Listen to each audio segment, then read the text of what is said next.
이리 숨고 저리 숨고 김영철 북한 통일전선부장이 급히 날아간 곳은?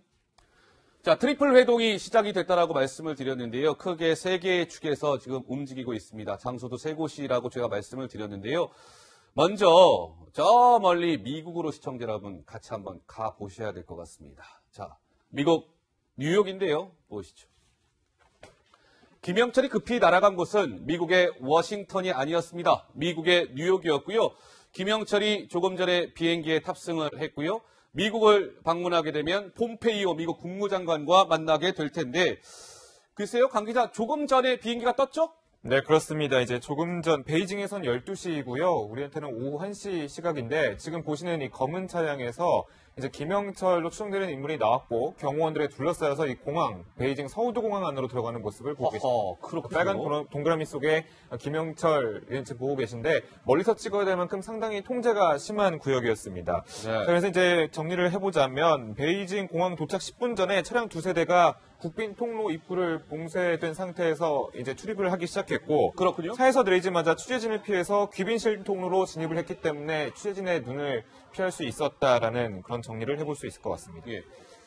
자, 그러니까 중국 국제항공편으로 베이징 서우드 공항에서 중국 시간 오후 1시, 우리 시간 2시에 비행기가 뉴욕행 비행기가 이륙을 했습니다.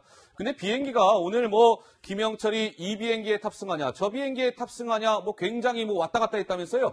네, 예약을 무려 3번이나 변경을 한 건데요. 원래 이제 처음에 예약이 됐던 것은 워싱턴으로 가는 비행기가 어제 오후 1시 25분에 예약을 했었습니다. 그랬었죠? 그런데 오늘 오후 1시 뉴욕으로 가는 것으로 워싱턴에서 장소까지 뉴욕으로 바꿔서 변경을 했고요. 예. 그런데 갑자기 또 오후 10시 30분에 이제 밤에 떠나는 것으로 한 번 더 바꿨다가 결국은 다시 오후 1시 뉴욕으로 떠나는 것으로 변경을 최종적으로 한 끝에 저런 식으로 방금 보셨지만 결국 비행기를 탑승했고 지금 미국으로 향하는 중입니다. 예.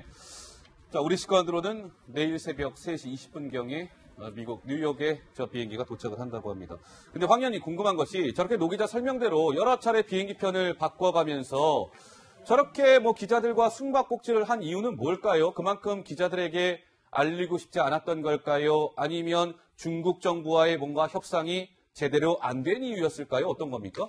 여러 가지 분석이 나오고 있는데요. 좀 말씀하신 것처럼 기자들을 따돌리기 위한 것도 있을 수 있고요. 예. 중국과의 협상이 길어진 것도 있을 수 있습니다. 그리고 가장 유력한 지금 일종의 설은요.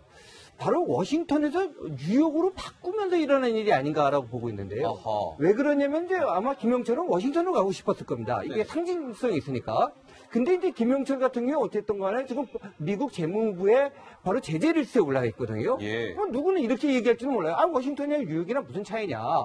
첫 번째는 워싱턴은 수도라고 하는 특별한 의미가 있고요. 예. 보다도 또 중요한 거는 뉴욕은 미국의 영토지만 또 유엔이 주둔하고 있는 곳입니다. 예. 그렇기 때문에 북한이 미국의 미수교국이지만 그래서 워싱턴에는 못 가지만 뉴욕에는 지금 대표부가 있거든요. 유엔 가입국으로서. 그 때문에 뉴욕으로 미국의 어떤 미수교국 관계자들이 오는 거는 좀 허용되는 면이 있거든요. 예. 아마 이런 측면에서 일어난 일이 아닌가라고 보고 있습니다. 알겠습니다. 자, 그렇다면 지금 황 의원님이 잠깐 설명을 주셨습니다만 미국의 그 많은 도시 중에 왜 김영철 통일전선부장이 뉴욕으로 날아갔을까? 그 이유를 지금부터 하나하나 좀 따져드릴게요. 먼저 지금 말씀대로 워싱턴을 갈 수 없는 이유는 미국 재무부의 독자 제재 대상에 이 김영철 이름이 떡하니 올라가 있습니다. 그런데 이 제재 대상인 김영철이 미국의 심장부라고 할 수 있는 워싱턴을 가보세요. 미국 내에서도 여론이 좋지 않겠죠. 따라서 뉴욕을 향한 거 아니냐 이런 거고요. 또 하나, 뉴욕에는 시청자 여러분 뭐가 있죠? 북한의 유엔 주재 북한 대표부 건물이 이 바로 뉴욕에 있습니다. 뉴욕. 이렇게 자리하고 있는데요. 무엇보다 강 기자, 이게 가장 큰 이유가 아닐까 싶어요. 이 건물이 있다는 거? 네, 그렇습니다. 이제 우선 회담을 유치를 하고 회담에 참석을 하려면 그곳에 있는 공관 직원들을 만나거나 외교관들을 만나서 네. 이제 위에서의 그 상부의 지시를 받거나 혹은 어떻게 나아갈지 방향을 좀 정하는 상황이 있어야 되는데 아무래도 이제 이 반경 40km 내에 북한 외교관이 거주하는 아파트 반경 40km 내에 외교관들이 이렇게 통행을 하고 그렇게 좀 더 연락을 하기가 수월한 그런 방향이 있기 때문에 이곳을 정해서 김영철이 이동을 하는 것이 아닌가라고 생각해 볼 수 있을 것 같습니다. 네. 근데 좀 전에 저희가 그래픽 화면을 강 교수님 이 부분도 굉장히 좀 중요한 부분인 것 같아요. 유엔 주재 북한 대표부가 이렇게 자리하고 있는데 이 유엔 주재 북한 대표부에 근무하고 있는 북한 외교관들 있잖아요. 그 외교관들은 이렇게 반경, 예를 들면 북한 외교관들이 거주하는 아파트를 기점으로 해서 반경 40km를 벗어날 수 없다면서요. 이 바운더리 안에 있어야 된다면서요. 맞습니까? 그러니까 북한이 지금 미국의 독자 제재를 받고 있지만 또 유엔 제재도 받고 있거든요. 유엔 안보리 제재를 받고 있기 때문에 네. 아마 북한 사람들은 그 반경 40km 내를 벗어나지 못하는 것으로 되어 있는 것 같습니다. 아, 그래요? 네. 왜냐하면 또 북한은 예전에 미국의 테러 국가로 테러 지원 국가로 이제 등록이 돼 있었기 때문에 네. 그때부터 아마 이렇게 반경 40km 내는 벗어나지 못. 테러 국가 성원들이 아무리 외교관이라고 하지만 그 반경 40km 내에는 벗어나지 못하게 돼 있는 것이 예. 계속 기존에 있던 것을 계속 그대로 유지해 왔다는 것이 아닌가. 네. 그래서 40km 이상 벗어나지 못하게 돼 있고 또 이번에 김용철이가 사실 이번에 워싱턴으로 가고 있겠죠. 폼페이도 거기 있고 트럼프도 아마 하고 국무부가 거기 있지 않습니까? 예, 그렇습니다. 백악관도 거기 있고. 예. 그런데 입국 비자 서류가 아마 미국에서 논란이 많았던 것 같아요. 이자처럼 워싱턴이냐 아니면 뉴욕이나 네. 물론 뭐 미국에 초청해서 가지만 예. 이자처럼 유엔 제재 대상도 있고 미국 독자 제재 대상이 걸려 있는 사람을 워싱턴까지 불러들일 수는 없다. 네, 네. 미국의 룰이 상당히 까다롭잖아요. 그리고 그러니까요. 상당히 합리적이기 때문에 네. 아무리 고위층이라고 하지만 그렇게 할 수 없다고 해가지고 뉴욕으로 이제 아마 예. 비자가 발급되지 않았나 생각이 됩니다. 네, 황 의원님. 예. 그러니까 이제 북한만 그런 건 아니고요. 아까도 말씀드렸지만 이제 북한이 미국에 대한 미수교국 아닙니까? 네. 그러니까 북한 외교관들이 오는 것을 갖다가 미국 대에서 입국 사청을 주는 게 아니라 유엔에서 주는 UN 에서. 합니다. 그럴 때 미국과 미수교국으로서 유엔 직원이 올 경우에는 별도의 입국 사청을 받지 않는 한은 예. 바로 유엔 본부로부터 25마일. 그러니까 이제 우리나라 기준으로 40km 정도를 벗어나지 못하고요. 예. 이걸 벗어나려면 미국 측에다가 따로 별도의 입국 사증이라든지 혹은 허락을 받아야 따로 또 됩니다. 승인을 받아야 네, 되고요. 바로 이제 이런 상황에 있는 거죠. 그러니까 예. 뉴욕이라는 것이 미국 영토입니다만은 뉴욕 유엔 본부를 중심으로 해서 40km 반경은 좀 특수한 지역으로 또 인정되는 게 있습니다. 네, 강병규 기자. 예, 그리고 또 이제 외교관들이 활동을 해야 되기 때문에 이제 북한에서도 나름 통신의 보안이 잘 갖춰져 있다는 점도 하나의 유리한 이점이라고 생각해 볼 수 있을 것 같은데요. 어허. 이번에 이제 북한은 평양에서 이제 뉴욕까지 왔다 갔다 이제 훈련이 오가고 할 텐데 네. 그렇게 되면 가장 중요한 게 통신의 그런 보안이잖아요. 그렇죠. 그렇기 때문에 이 지역을 고른 이유도 있을 것으로 보입니다. 시청자 여러분 궁금증들 풀리셨는지요? 왜 김영철이 저렇게 뉴욕으로 갔을까? 그 이유를 좀 짚어드렸고요.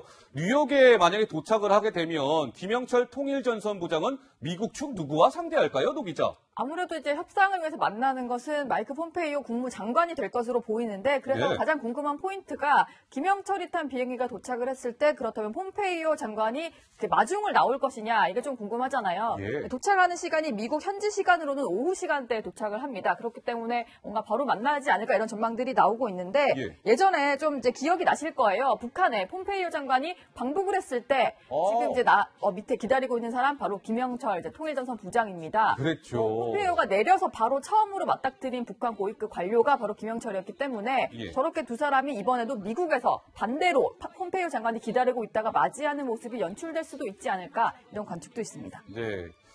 그렇군요. 근데 황 의원님, 이 흥미로운 것이 김영철 통일전선부장과 마이크 폼페이오 미국 국무장관은 언론들이 이렇게 표현하죠.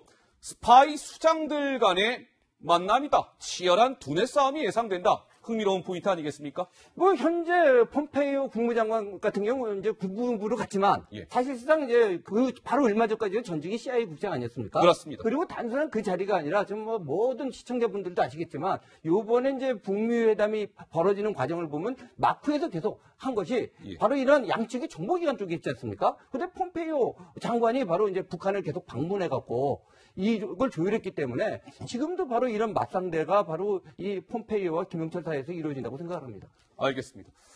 자, 내일 새벽 3시경에 이제 도착을 한다고 말씀을 드렸죠, 뉴욕에. 자, 그렇다면 시청자 여러분, 이 부분도 관전 포인트입니다. 이 장면 18년 만에 볼 수 있을까요? 무슨 장면일까요? 2000년으로 한번 시계를 돌려볼까요? 18년 전이죠. 당시에 인민군, 조명록, 차수, 큰 별 하나가 있는, 빅스타가 하나 있는 북한 군인들 중에는 가장 높은 계급입니다. 이 조명록 차수가 그때 워싱턴을 방문했었죠. 그래서 누굴 만났습니까? 그 당시에 미국 대통령 클린턴 대통령을 백악관에서 만날 수 있었습니다. 18년 만에 이 장면 볼 수 있을까요? 보시죠. 그렇다면 김영철이 뉴욕을 처음으로 방문을 하지만 뉴욕을 찍고 그러면 백악관이 있는 워싱턴으로 이동을 해서 김영철과 도널드 트럼프 미국 대통령 간의 이 만남이 성사될지 강 교수님은 어떻게 예측하시는지요?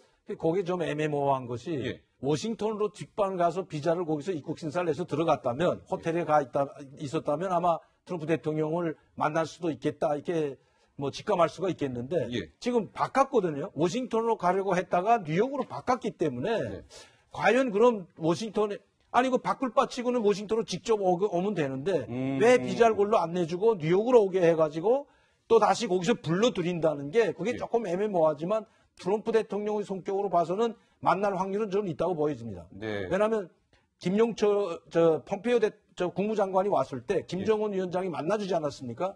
만나줬기 때문에 이번에도 만약에 김용철 그 부위원장이 친서를 가지고 간 건 틀림없을 것 같은데 그렇다면 다른 사람을 통해서 친서를 전달한다. 아하. 이것도 뭐 애매모호한 것 같기도 하고 아직 네. 뭐 지켜봐야 되겠지만 만날 확률은 좀 있다고 보여집니다. 네.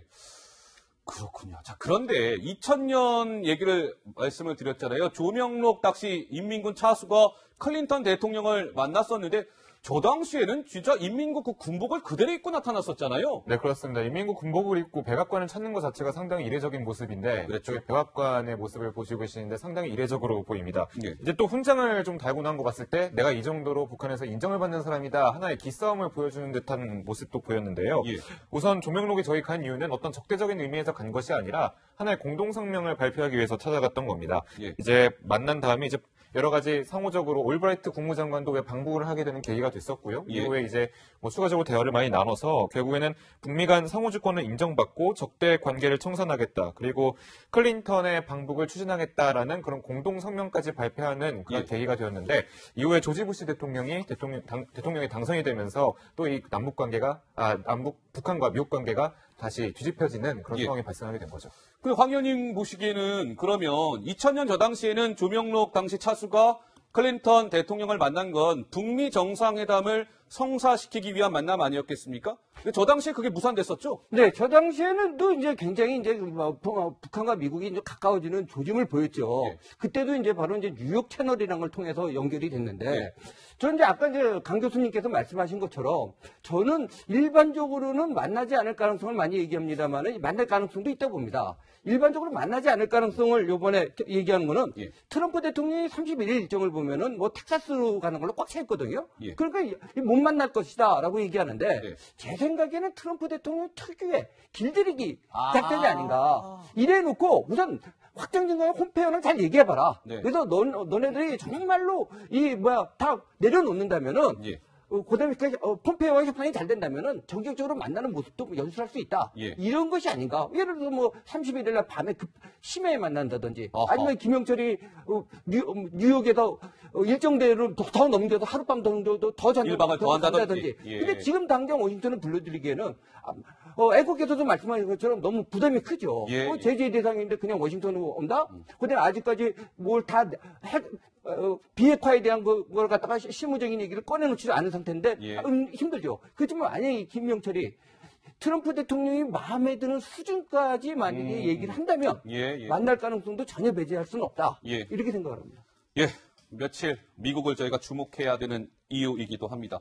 근데 이제 김영철 통일전선부장이 어쨌든 제일 먼저 미국 뉴욕을 방문하게 되는데 거기서 잠을 잘 거 아니겠습니까? 김영철 통일전선부장이 어느 숙소에서 묵게 되는지 이것도 나름의 의미가 있다고 합니다. 네, 그렇습니다. 그동안에 북한 고위급 인사가 미국을 찾았을 때 어느 숙소에 머물렀는지 여기서 좀 유추해 볼 수 있을 것 같은데 일단 워싱턴을 찾았던 조명록 당시 차수 같은 경우에는 백악관을 방문을 해야 되니까 백악관 예. 근처에 메이플라워 호텔에서 묵었고요. 그리고 그랬군요. 2007년과 2017년 이제 김계관 외무성 일부상 그리고 리용호 외무상 같은 경우에는 뉴욕에 유엔 본부 일정 때문에 갔기 때문에 유엔 본부와 가까운 밀레니엄 힐튼 유엔 플라자 호텔에서 머물렀습니다. 예. 그 사실 사실 리용호 외무상 같은 경우에는 저 호텔 앞에서 뭔가 북한의 입장문을 발표한 적도 있었는데요. 그랬죠? 지난해 유엔 총회를 참석한 이후에 뭔가 긴급하게 입장문 발표도 저 호텔 입구에서 했었습니다. 당시의 목소리 들어보시죠.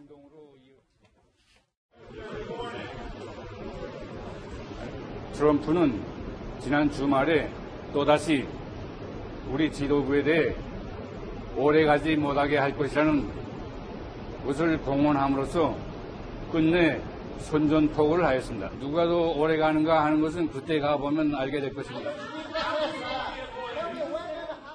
네, 아까 말씀드렸던 유엔 주재 북한 대표부 건물 주변에 밀레니엄 힐튼 유엔 플라자 호텔이 있다고 하죠. 그래서 아마 김영철이 저 호텔을 찾을 것 같습니다.